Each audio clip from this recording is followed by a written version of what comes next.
right now. Today is the day that you choose to change the rest of your life. It is time to turn your setback into the greatest comeback story ever told, and nobody is more capable than you.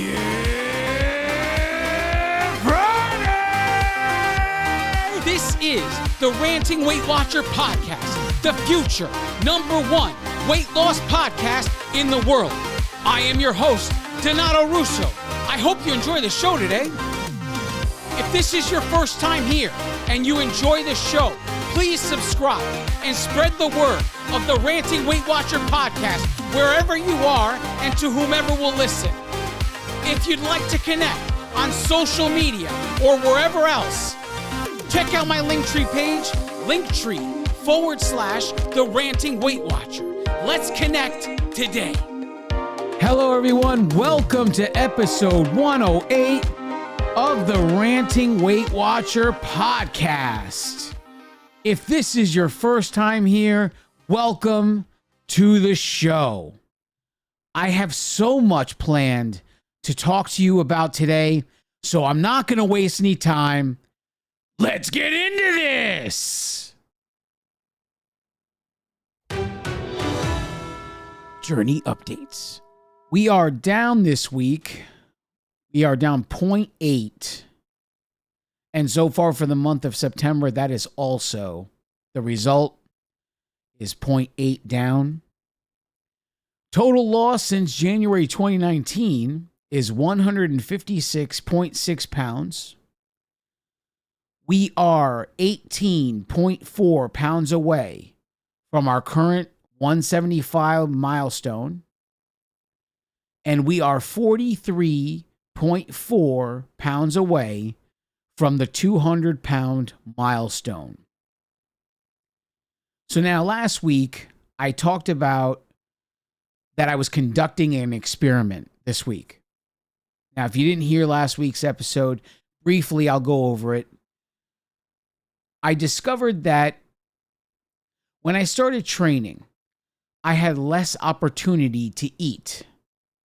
So eating this scheduled lifestyle, the way that I eat, because I eat on a schedule. I don't eat when I'm hungry. I eat because it's 6:30 in the morning, it's 10 o'clock in the morning, it's 1 o'clock or 2 o'clock, like that. When I started teaching, all of a sudden, I couldn't just break out these snacks and things that I would eat at 10 o'clock and all that stuff. I couldn't just break them out in the middle of the class. I found myself eating certain things at different times. So instead of eating at 10 o'clock because it got pushed to noon, I found myself satisfied until 4. So this led me to believe the food that I kept leaving in my lunch bag wasn't necessary. And I was going to experiment eliminating that food. What this all boils down to is this. I have a lunch that is a total of 9 points.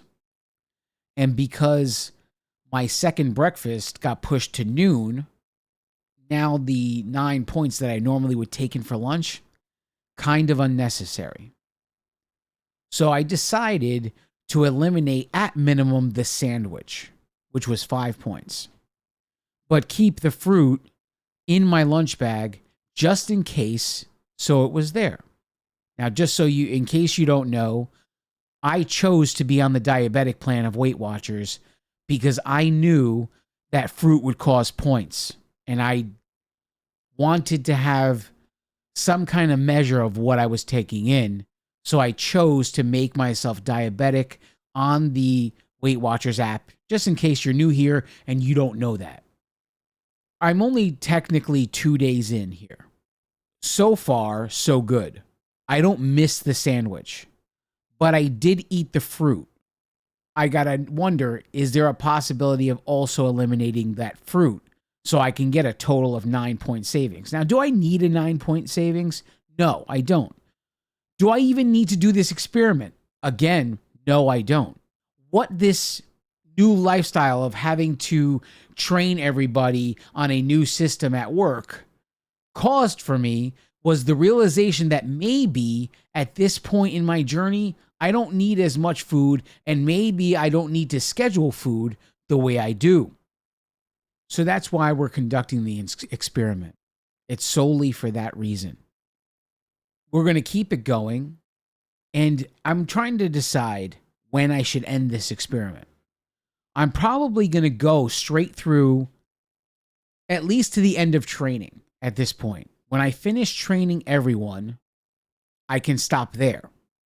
Or because at that point, the company is going to go live with the new software. On October 31st, the company goes live with the new software. At that point, I will have to go into work every day of the week for at least 4 weeks. So that takes me to at minimum the week before Thanksgiving or the week of Thanksgiving. At that point, they will make a decision whether we are going to be hybrid or whether we're going to be permanent work from home. And so the whole purpose of our 4 weeks straight of being in the office is to make sure they work out all the kinks. If someone is missing access to something, that to make sure they all get it before they send us all home to do whatever we need to do. At minimum, I will keep it until the end of training. At maximum, maybe I take it straight through to Thanksgiving. As long as I'm working in the office, maybe these foods are not necessary. And if I can eliminate the fruit, maybe it gets even better. We'll see how it goes. Again, none of this is necessary, but I'm choosing to do it just to see what happens. If I am coming home and I'm famished, then I have to make adjustments. We'll see. As of right now, 2 days in, I have no need to make adjustments. There are people in our lives that speak very boldly.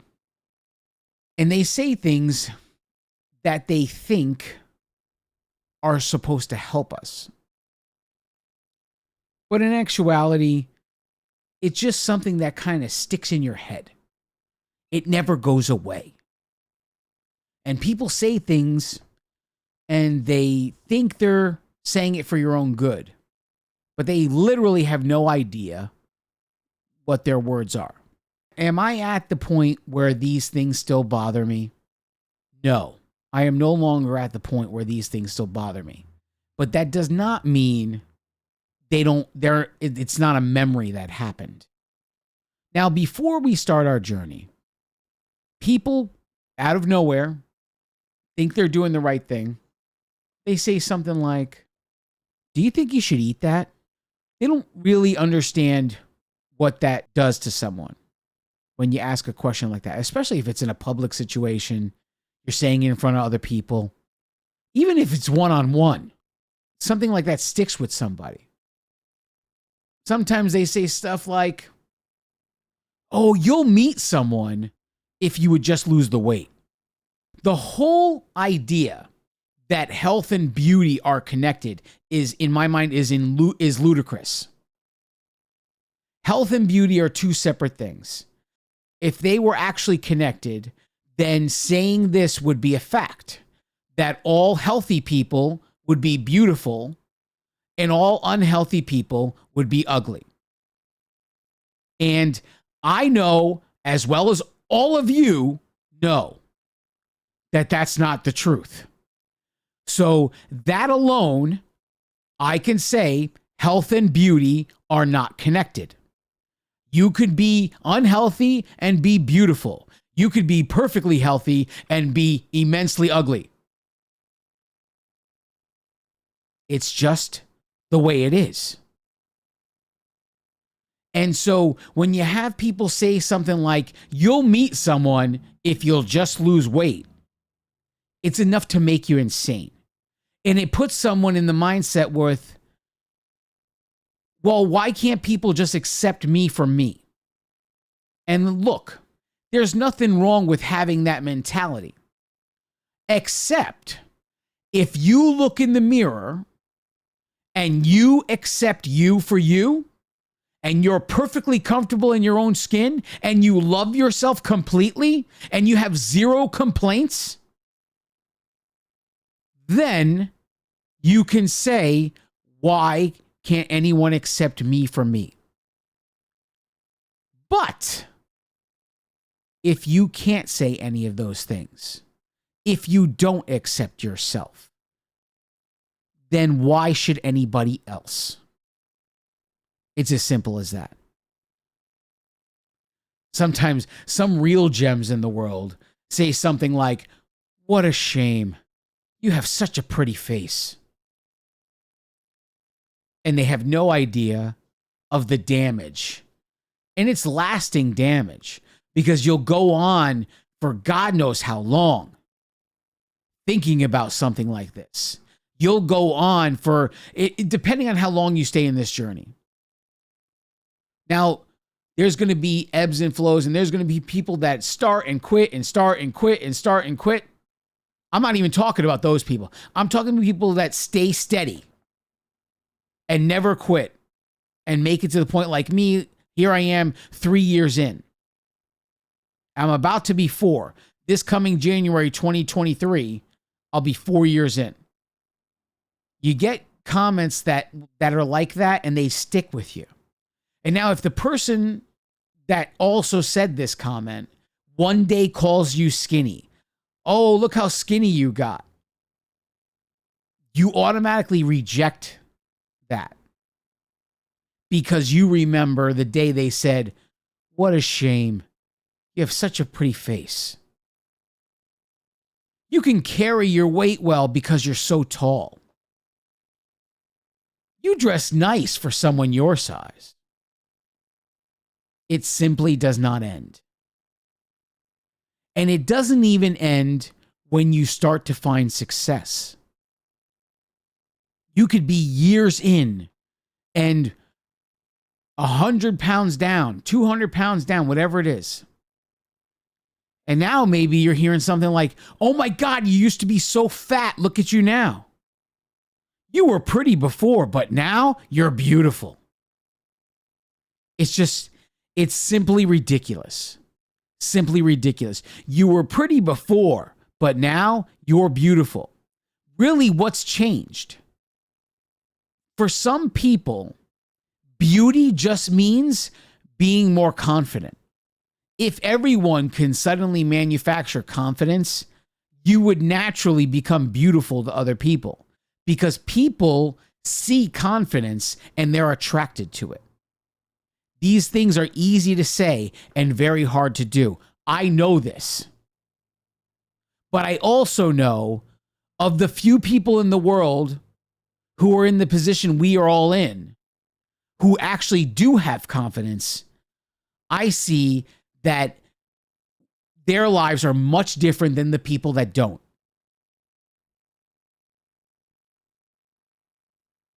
Now, I got more to say about this, but we're going to take a break. I'll be right back. I now present to you the Ranting Weight Watcher Accountability Creed. If you choose this day to say this creed, you are accountable to me, the author. You are also accountable to all of those before you who have taken the creed, and all of those after you who will take the creed. But most of all, you are accountable to yourself. Now recite with me the Accountability Creed.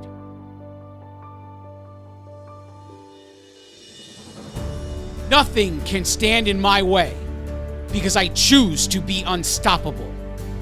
My challenges crumble in my presence because I choose strength when I am weak. My insecurities have no power over my life because I choose confidence in the face of fear.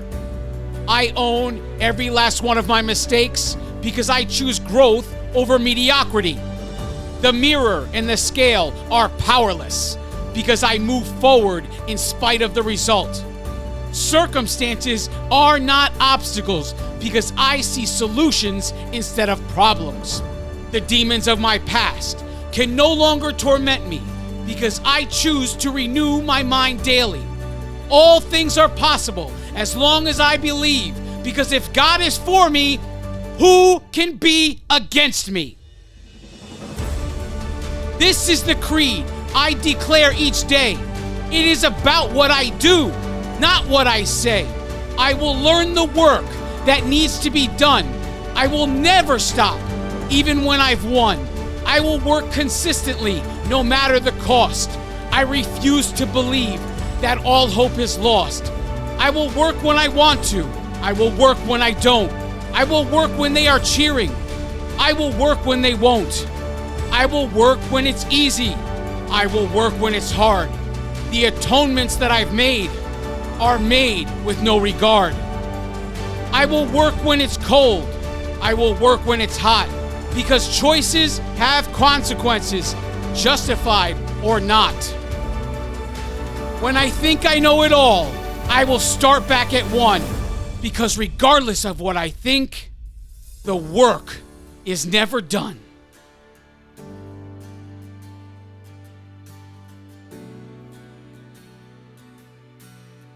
And from this moment forward, when times are tough, I choose to believe that I am enough.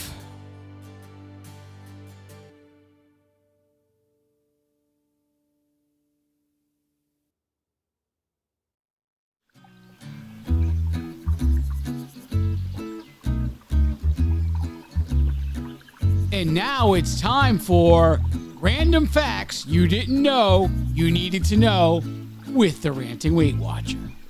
Today's random fact comes from Carol. She says, "Hi, I teach, and kids are constantly telling me facts, starting with, 'Did you know?'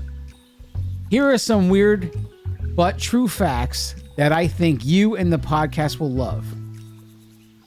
Sliced grapes catch fire when cooked in a microwave.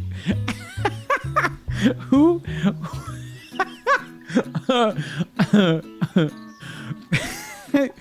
Pandas eat as much as 80 pounds of bamboo daily. That's as heavy as 320 hamburgers.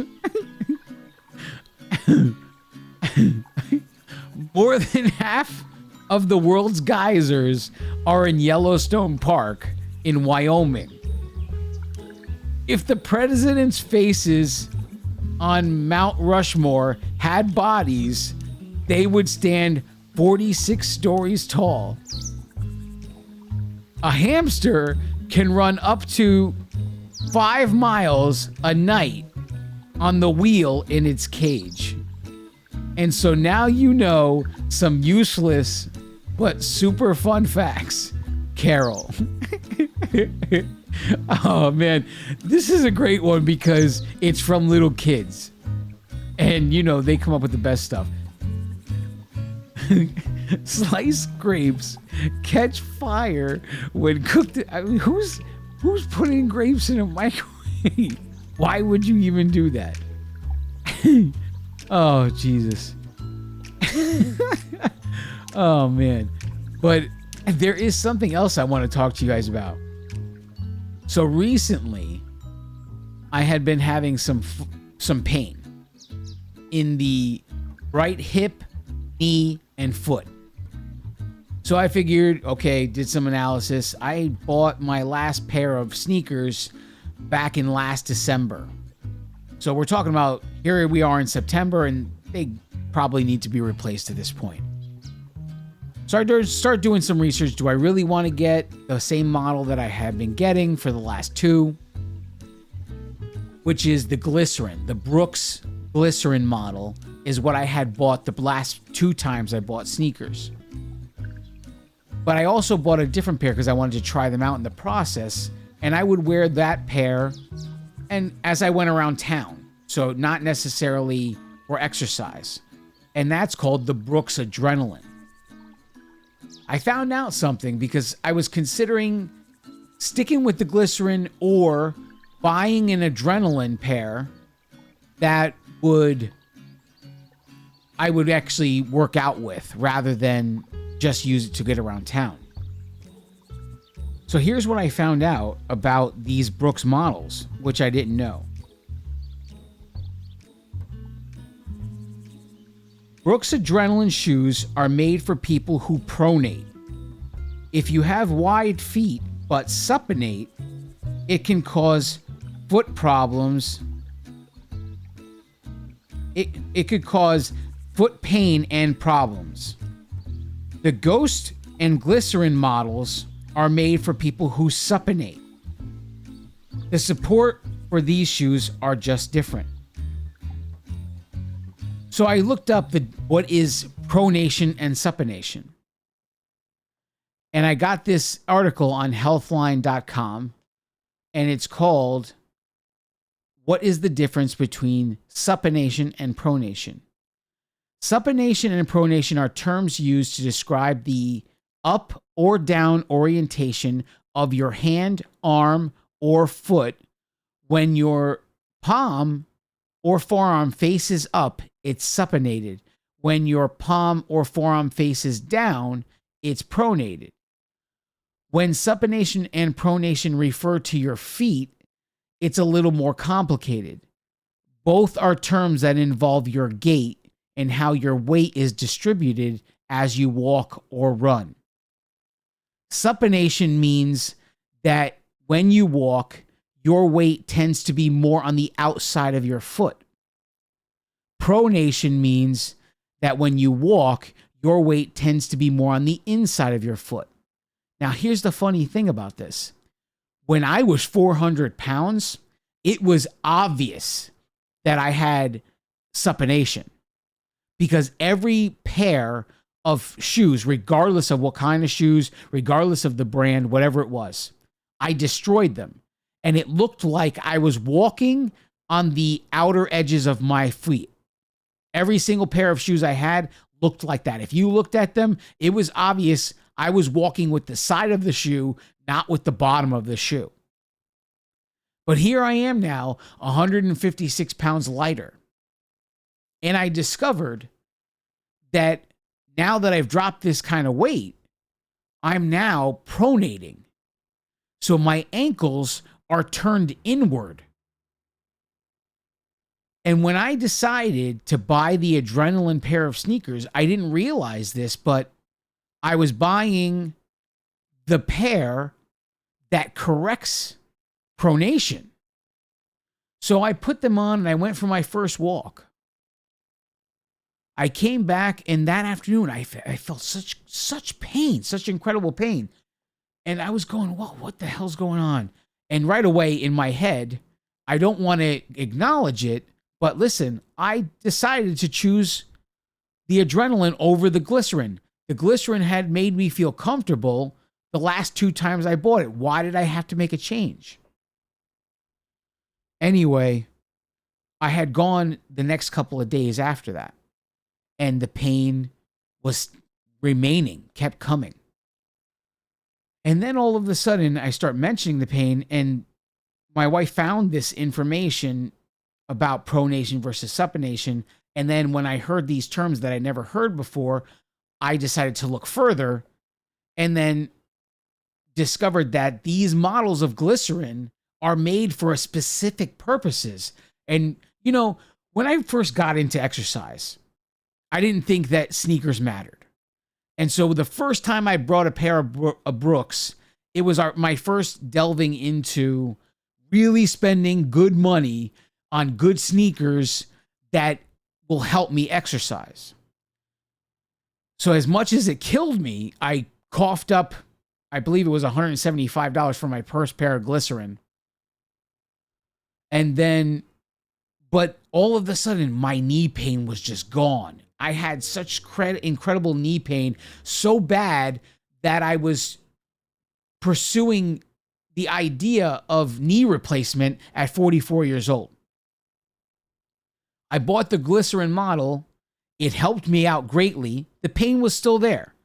It helped me out greatly, though. And then a supplement that someone told me about helped me out the rest of the way. I've been basically living pain-free in my knees ever since I switched to the glycerin or the Brooks shoes and introduced this supplement into my life. Anyway, switching to the adrenaline, I didn't realize, but it was correcting a problem because now I pronate. It was correcting a problem, causing pain as it was making those corrections. Here we are now, so I'm a little over, I want to say it's a little over a week since buying them, and I've exercised a number of times with the adrenaline. The pain is basically gone at this point. And I have to say that the adrenaline has to be doing its job. In other words, it's correcting my pronated feet and giving me comfort. I no longer have the right hip pain at this point, or if I do, when I do have it, it's very, very minor. It's not to the point, like over the weekend, I felt like I had to take medication. That's how much pain I was in. But that was still during the correction phase of first putting on these shoes. But now, the more I walk with them, I'm not feeling the pain anymore. So maybe my body is making the adjustment with the new shoes. Anyway, I wanted to share that with you because it's good information to have. If these specific models, if the glycerin model and the ghost model were designed for people who supinate, and if you supinate, then maybe you want to look into, first study what supination is. Make sure you can Google these words, and they are spelled basically as they sound. Supination is S-U-P-I, nation. Pronation is P-R-O, nation. And you search these and you'll see images.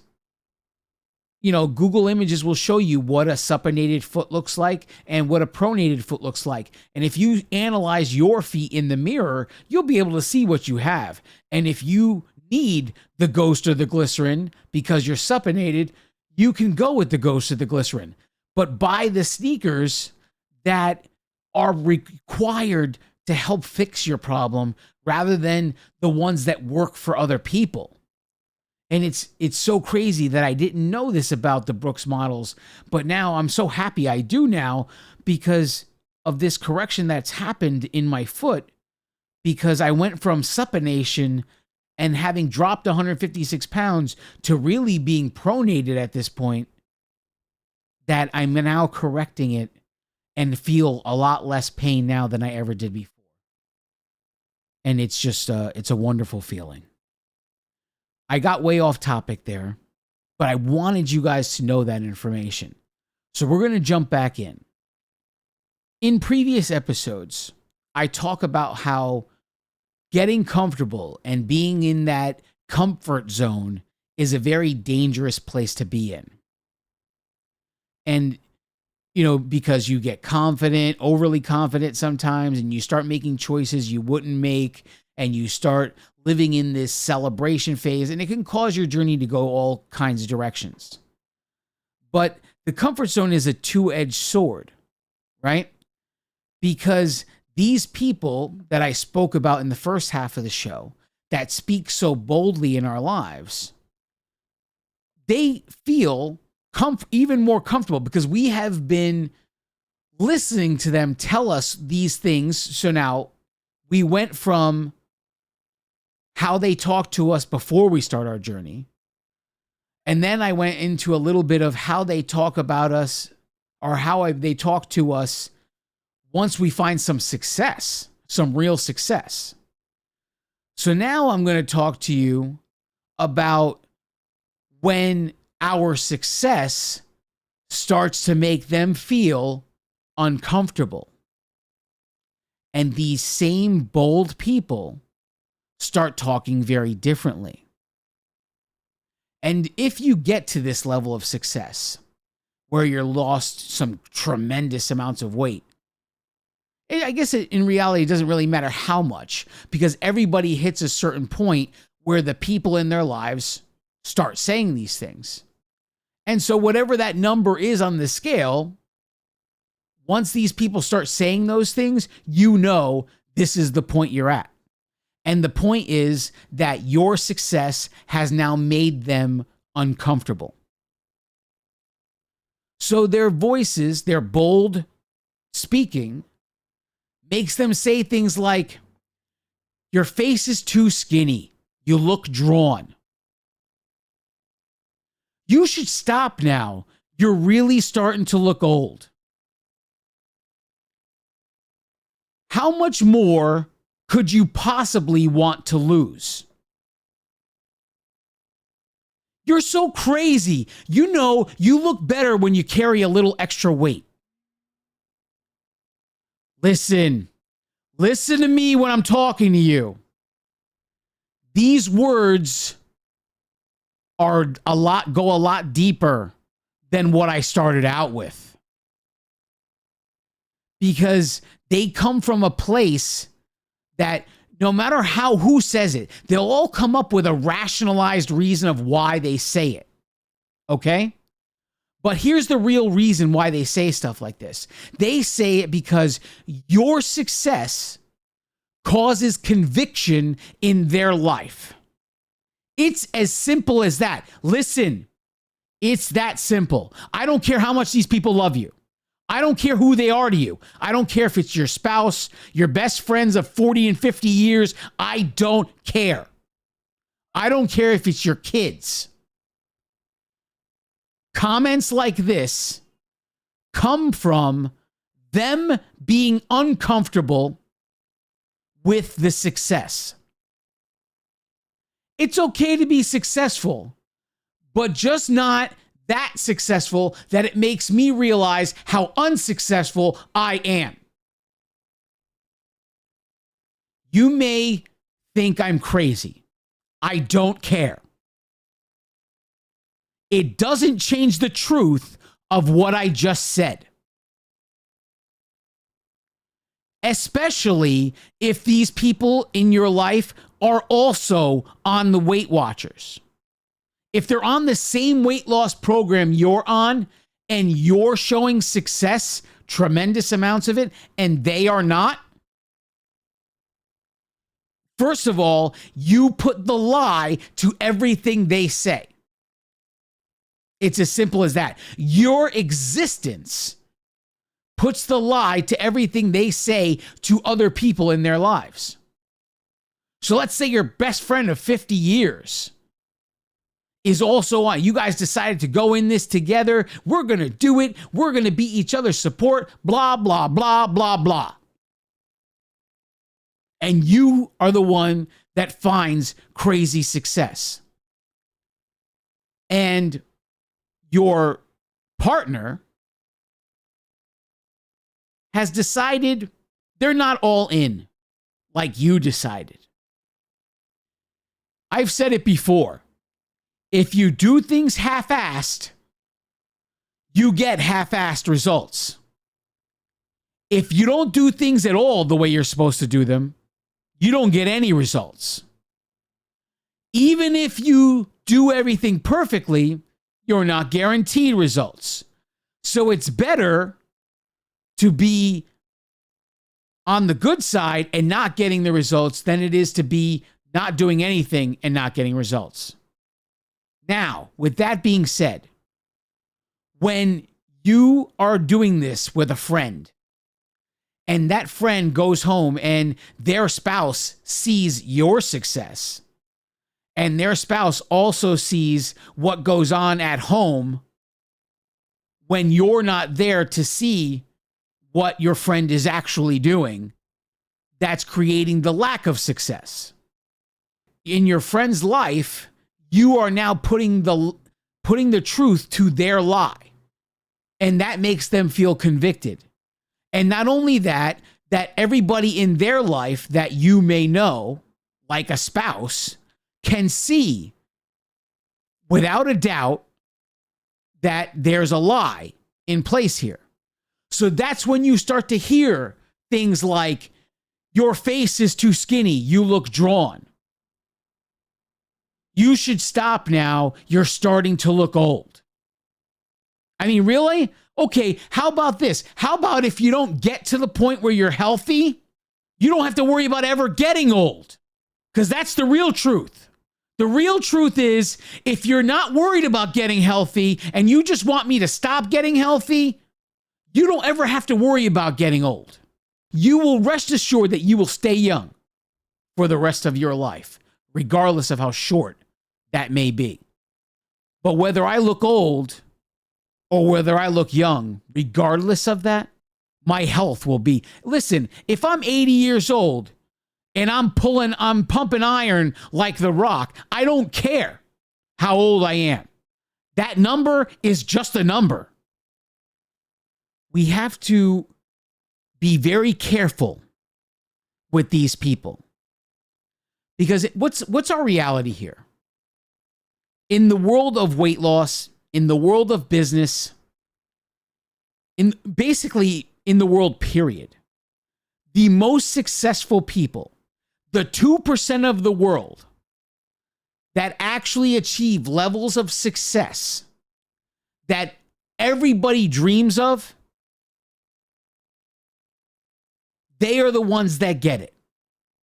I'm not saying that the people that don't make it to the 2% are not successful.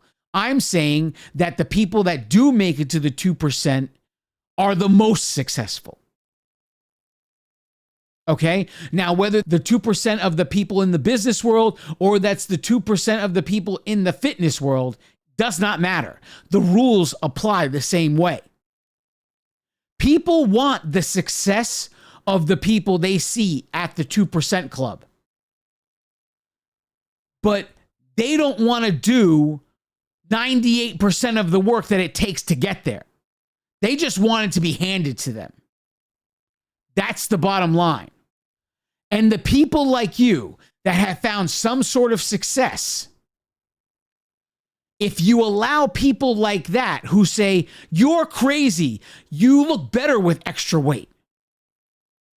You don't need to lose anymore. You're starting to look old.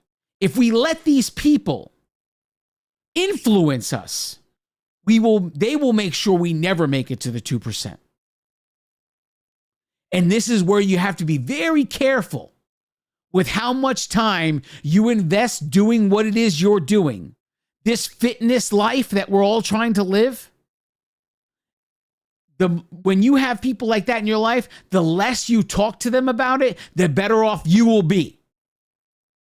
Because these people are not your friends.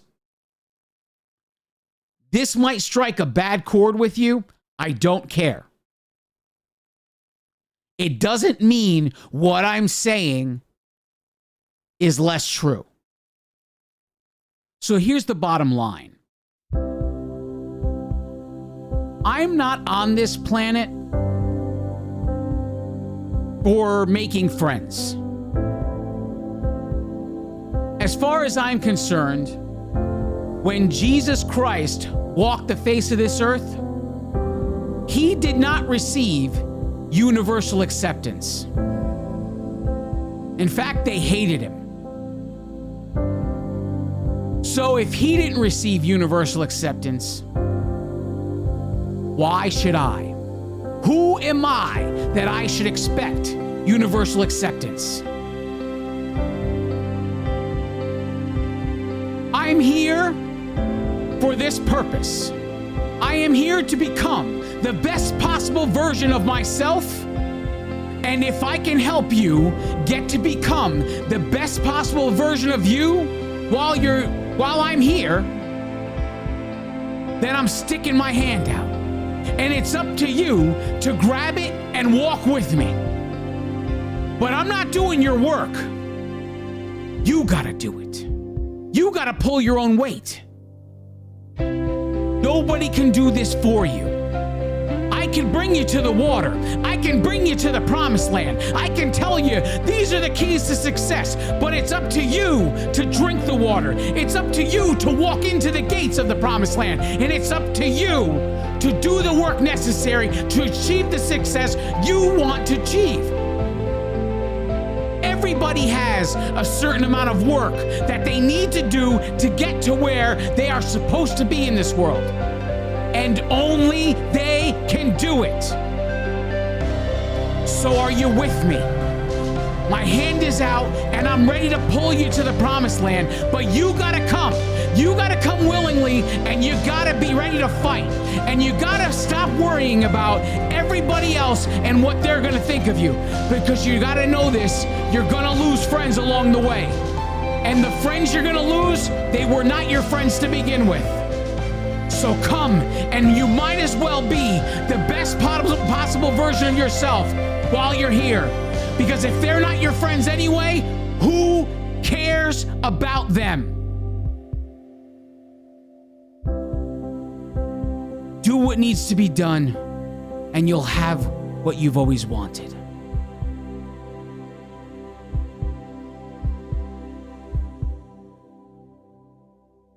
I love each and every one of you. God bless you all.